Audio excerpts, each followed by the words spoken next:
Sabrina the Animated Series, Episode 27. Students pull a rope to get something pulled up. I never saw students do stuff like that in school. I never heard of a student self-portrait wall either. Sabrina tells someone good job on hanging the student portraits. Sabrina's looking forward to her funny, smart dad coming here, who's supposedly a good dancer. She says she'll have him to herself for 3 days. There's no way she'd let go of Harvey's ladder, especially not twice. Sabrina's supposed to be considerate at least.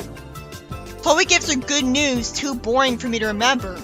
Why does she get mad at Sabrina when she says she's gonna get her dad booked to be with her for 3 days?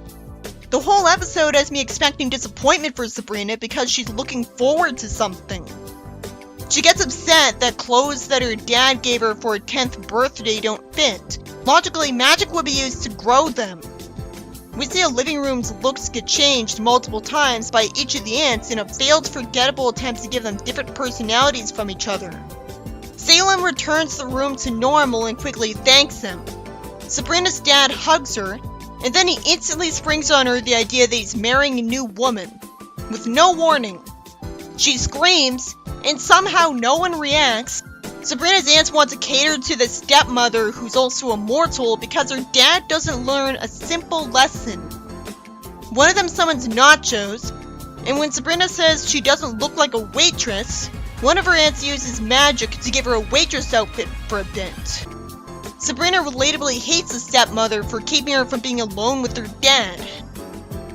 She sits next to her dad and hugs him, and the soda sprays at her stepmom, who could have easily not decided to come here. Sabrina's talking like she thinks her dad will get rid of her stepmother should have been heard by everyone. The stepmom says that they're together because of all the things they have in common, like horseback riding. Sabrina likes that too, and her dad says all 3 of them should do that together. When I see Sabrina fly on a broom and use magic to send the stepmom off the horse into the mud, I know it's just an imagined spot. We see a picture of her hugging her father. He walks into her room and says out of nowhere that he loves her. It has to be that he knows why she's upset and is sucking up to her. But I shouldn't have to just assume that. He should have told Sabrina about his fiancée a lot earlier so she'd have time to process this and maybe warm up to her.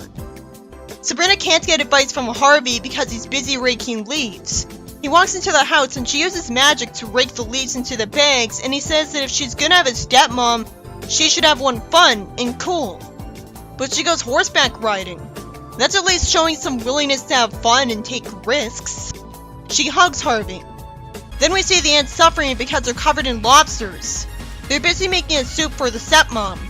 They're idiots because they aren't just using magic to instantly create it, so I don't care. Sabrina's perfectly happy to change her stepmom's whole personality to suit her, making it forced that she didn't do this to Jem a long time ago. The stepmom finally is sympathetic. She says she was hoping she'd have a chance to chat with her and apologizes for being a surprise, and says her shitty father insisted on it. She relates to her that she's been in her same position before. Sabrina still hands her the magic mirror. I think the Sabrina I know would have waited until after she went horseback riding with her first. Why'd she need to get in really close?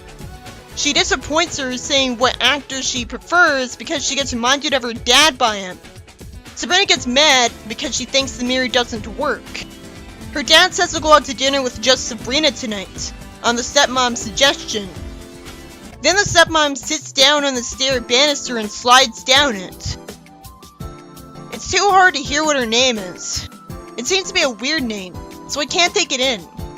Her dad is off-put by her acting like Sabrina.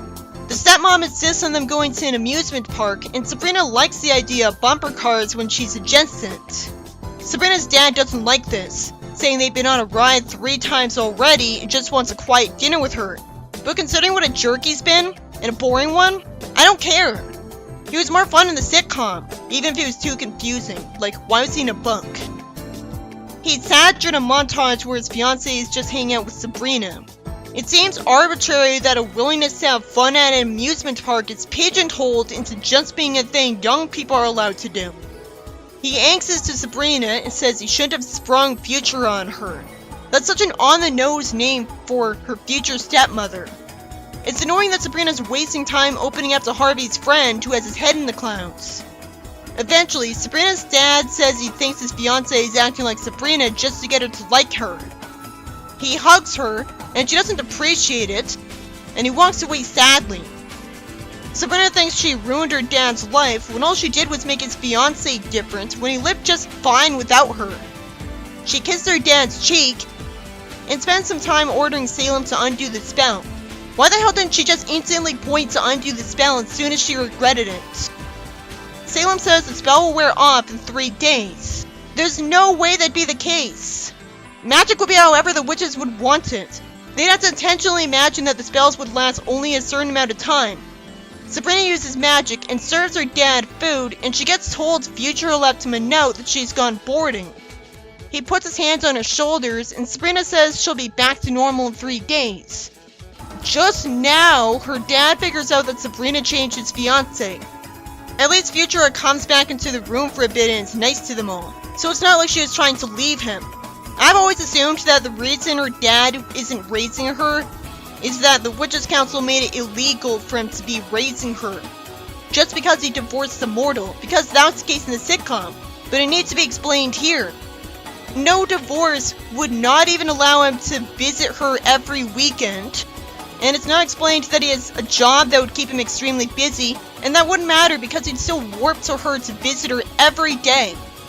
So yeah, he's just neglectful for no reason. She tells him the truth, and it's needlessly depressing as he's quiet, and she tells him to say something. He calls her a spoiled brat and says he loved her, and he asks her to tell him exactly what she did to Futura. He's a spoiled brat. He doesn't feel like raising his own daughter, just because I guess he doesn't want to put up with being a father. There's no way she would have shown him the mirror, and ended up turning him into her, basically. He's shown standing on his head, and now she feels bad about it.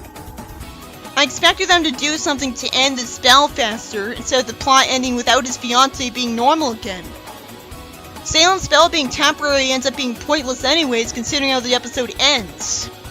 It could have had her back to normal by the next day and had the same plot events. This story was needlessly frustrating and was doomed to be that way no matter what. It spent some time building up to how much Sabrina looks forward to her dad visiting her, all the while not bothering to explain why Quigley raises her instead of her parents, so without us knowing that for sure, he just looks like he's neglecting her for no reason. Predictably, she's disappointed because he brings his fiancée with him, when he should know that his daughter wants him all to herself because that's how it's always been on the rare occasion he visits with her. And with how neglectful he's been to her, he owes her that. She felt like her life was being unfair, so of course she's gonna use magic to fix a problem that could have easily not happened. And it's more merciful than just getting rid of her with magic like she fantasized, so she was being nice from her perspective. It's relatable that she'd want to have more fun than she would otherwise by going to an amusement park. But still, she wouldn't have done this because she would have already learned after her first day as a witch that she'd feel guilty about brainwashing someone to be nice. And she wanted to keep Jem nice, so she already learned that she should keep someone the way they are. This story didn't botch its message, that you should accept your stepmother for who she is. I'm sure it's relatable to people, but I still hate it because her father had no excuse for bringing his fiancée here in the first place for the only time they have alone together. So the message that she should accept her for who she is comes off as heavy-handed. Why didn't Sabrina think to simply brainwash his fiancée into going home instead? The impulsive witch could have easily thought to make her go home and done so instead of taking so long wondering what to do somehow that she complained about it to Harvey. She wanted her home right away, so I don't know how she never thought of that. Sabrina the Animated Series, Episode 28. The teacher's got an unrealistically bored tone in her voice. She's upset by the sound of a ringing cell phone, when she made it clear there were to be no cell phones in this class. I don't remember phones being barred from the classroom when I was growing up. Jem puts a cell phone in her bag to frame her and get her in trouble. Sabrina somehow doesn't think to just tell her to look through the phone, which would instantly tell her that it wasn't her phone. Chloe motivates Sabrina to use magic to make Jem trip and fall on pie, making the students laugh at her. She looks sad because she wanted to make her hair fall out. Chloe looks moralityless by asking her why she didn't do that, so that's surprising. She says she doesn't have the power to change major stuff. At first I thought she meant that every episode that she tries, it backfires on her. And so she was being meta, and finally learning. But somehow she's talking about the false idea that she isn't as powerful because she's young. And why is she talking as if making Gem's hair fall out counts as a major change? She could just buy a wig. She turned into a mouse, I'm sure she could make her hair fall out. She shows all of the abilities that could cause major changes by themselves. She can summon things, she can warp, use telekinesis.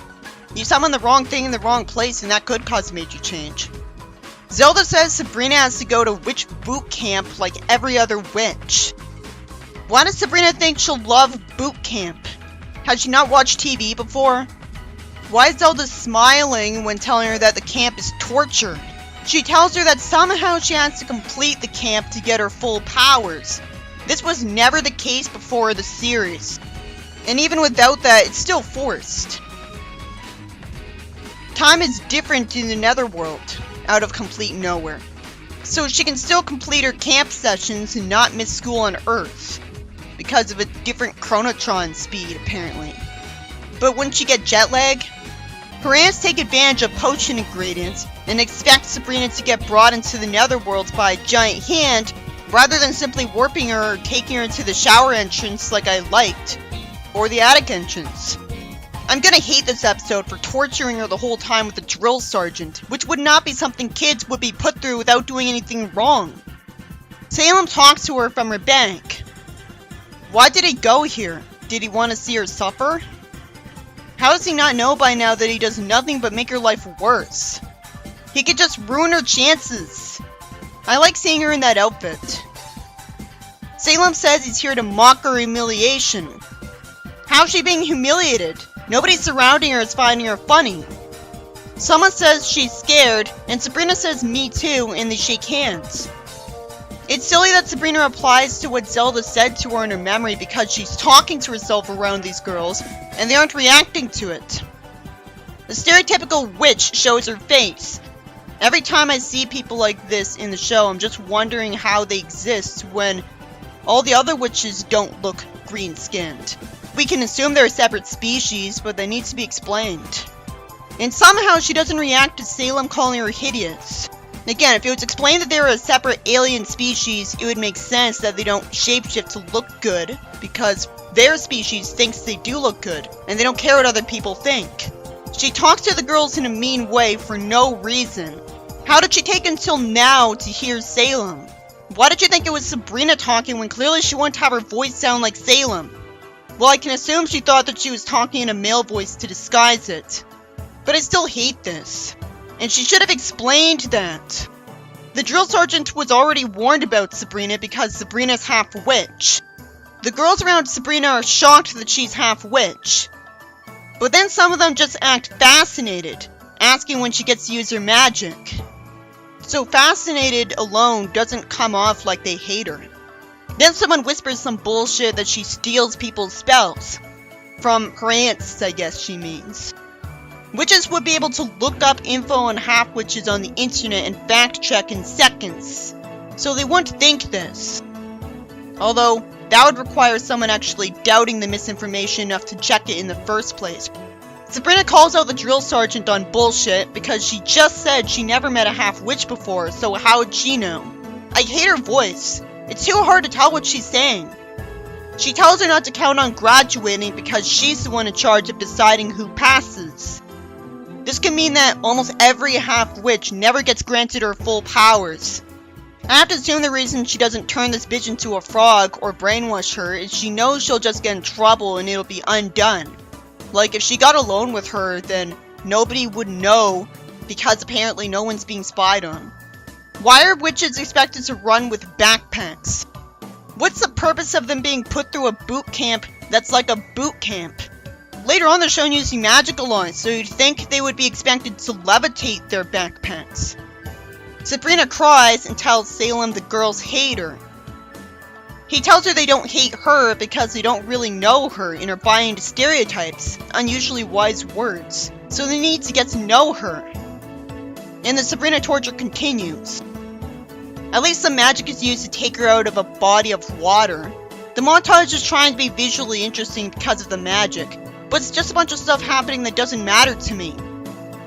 Sabrina's told she has to conjure up her own food. There's no way in hell that she'd fail at conjuring up pizza and make something different, because if it doesn't work by visualization, how else would it work? By asking the spirits to do it in her head? Because even then you wouldn't be able to screw up saying to the spirits, "Give me pizza," either. Her food's changed to be horrible by the drill sergeant, who should have explained that she made sure she wouldn't be able to summon pizza in the first place. It makes sense that she'd be treated like a loser. Sabrina's embarrassed and wants to leave, but somehow she thinks she'll still get her powers if she pleads with the Witches' Council, even though they'd hate half-witches too with this logic. Why do they even get to keep their powers at all? Sabrina puts ingredients into a potion and uses a makeshift wand, so it's cool to see it look different than normal. The girls scream, that's good karma. The drill sergeant says she's making a mess of a transportation spell. The spell is something that you say.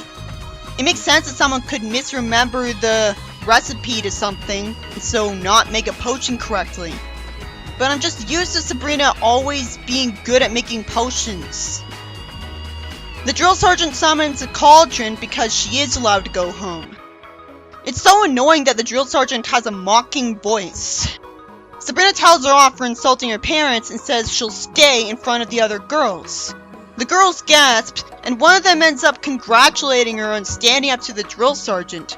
But she assumes that if all half-witches are like Sabrina, they must be amazing. So she's still a bigot, because she still tends to think every person in a group is alike. There's another montage of stuff that's worthless to the plot overall. This episode doesn't have enough plot to last an episode. As usual, magic is always kind of visually interesting, but it's not important enough to be memorable and make me want to single out examples. I'm sure it's all stuff I saw before. Why is Sabrina using a wand anyways? She never does that. Any explanation you could come up with would make you wonder why she doesn't always use a wand, like it increases its likeliness to work. Or it makes her more powerful. Sabrina uses magic on a clock, and the old man yells at the drill sergeant for getting him up for inspection time an hour early. And he says she'll pay for this. I assume I'm gonna say that because that would be competent writing. Why didn't Sabrina start abusing magic on this girl way earlier? Sabrina eventually makes a potion to make ghosts, and the old man holds them to his sides affectionately and says Sabrina's really going places. Why did the jerk take so long to start the magic duel? Sabrina starts running, so it stops being visually interesting as it's just a bunch of magic beams and shots of her running. You'd think there would be a huge amount of variety in what's happening, and it would be the bitch suffering over and over. Sabrina tells the jerk to watch out for a falling branch, and she uses magic to save her life. The only reason I'm okay with this is because I'm sure Sabrina would be traumatized by the memory of letting her die. But it'd been better for everyone if she didn't save her because she's mean to everybody. The jerk asks her why she helped her, and Sabrina starts lecturing, and it's inexplicably nice, saying that she should treat people the way she wants to be treated, even though she abused magic on Jem. So why is she helping her up and giving her a chance when she's worse than Jem? Because Jem isn't acting like a drill sergeant to literally everybody. She says the jerk's great at magic, and they could be friends. She says being nice to a bigot who bullied her is the right thing to do. If someone's bullied you, you've got the right to not befriend them and get to know them. Imagine if everyone was pressured to try to befriend their bigoted bullies. Sabrina was told by Salem earlier that if they got to know her, they might like her because they never really hated her, so that's what led to this. But I thought Salem was just talking about the students. Sure, treat people the way you want to be treated, but you shouldn't even interact with them if they did nothing but mistreat you, because that's only going to result in more abuse. And if you want to be nice to do a right thing, why not just be nice to someone who won't abuse you instead? I wish everyone was nice to everyone, but it's dangerously dishonest by not showing a single bigot who still hates her after she's nice and shows who she really is beyond being part of a different group than them. It's hard on you to be nice or polite to someone just to get mistreated. So it's common sense to just ignore them because it's better for your mental health. I get venting, but even responding with bitterness can just stress you out. It's not portraying her as an idiot on purpose because it does work out for Sabrina instead of tormenting her even more. The drill sergeant isn't mean to her anymore and sends her a nice letter. It's never been in character for Sabrina to be nice to someone who is mean to her. This girl isn't relatable at all.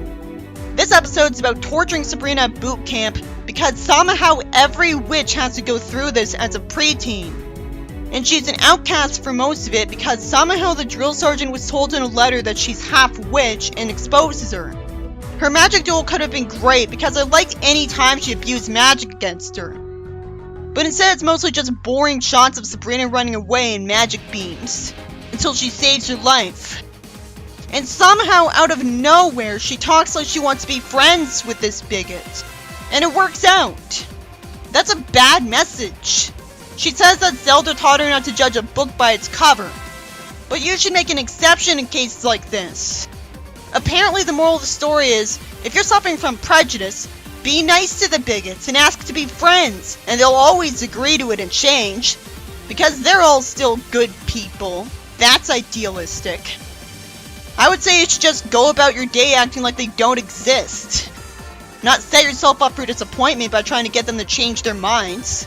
I'd know. I once replied to someone with the word slut in his username who stereotypes all Brain Scratch Comms fans as having a certain personality trait, and I explained that they're not all like that since I'm not, and I was just treated like dirt as if I was like that when I just proved I wasn't by trying to be nice and put faith in him. And that's not mentioning the actual minority groups I am a part of, but this was just the one anecdote I experienced. So it doesn't even matter what group of people is being stereotyped. Anyone who's bitter enough to think in hateful stereotypes about a group, who thinks all of them are alike, is never gonna turn out to be such a nice person that they'll be nice to you if you're part of that group. If they're nice to most people and haven't mistreated you, you should still be polite to them. But in the context Sabrina was in, where she was already mistreated by her, her message didn't apply. She realistically would have just been wasting her time being nice to her.